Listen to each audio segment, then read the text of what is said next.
Hello बच्चों, तो चलिए इस प्रश्न को पढ़ते हैं। युग्मों में बताइए कि a बराबर b है अथवा नहीं।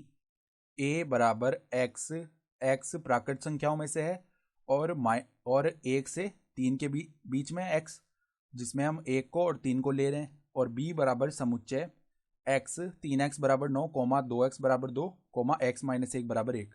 तो यहाँ पर देखो हमें बताना है कि a बराबर b है अथवा नहीं। तो प्रश्न में आगे बढ़ने से पहले इस प्रश्न से संबंधित जो मुख्य अवधारणा है उसकी हम चर्चा कर लेते हैं।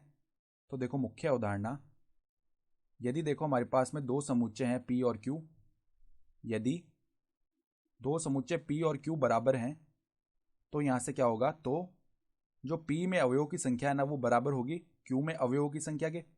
ठीक है, तथा तथा P व Q में समान अवयव होते हैं, समान अवयव होते हैं।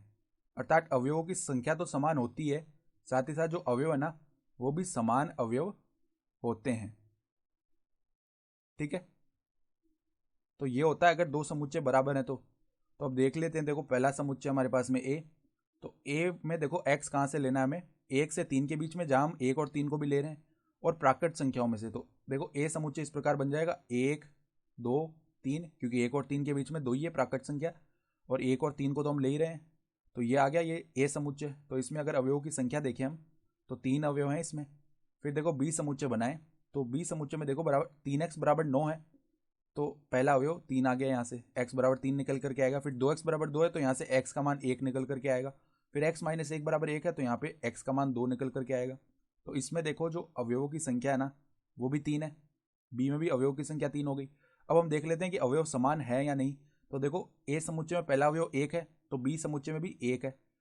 ठीक है, अवयव आ रहा है 1 b समुच्चय में। फिर देखो 2 a में भी है और b में भी है, फिर 3 a में भी है और b में भी है, तो अवयव भी समान आ रहे हैं। अर्थात देखो b समुच्चय को हम ऐसे भी तो लिख सकते हैं 1, 2, 3, क्योंकि क्रम का तो फर्क नहीं पड़ता अवयवों में समुच्चय में। तो हम क्या बोल सकते हैं, a व b में समान अवयव हैं, समान अवयव हैं, व जो a में अवयवों की संख्या है ना वो b में अवयवों की संख्या के बराबर है और 3 के बराबर है दोनों के मान। ठीक है, अतः a बराबर b हो जाएगा यहाँ से।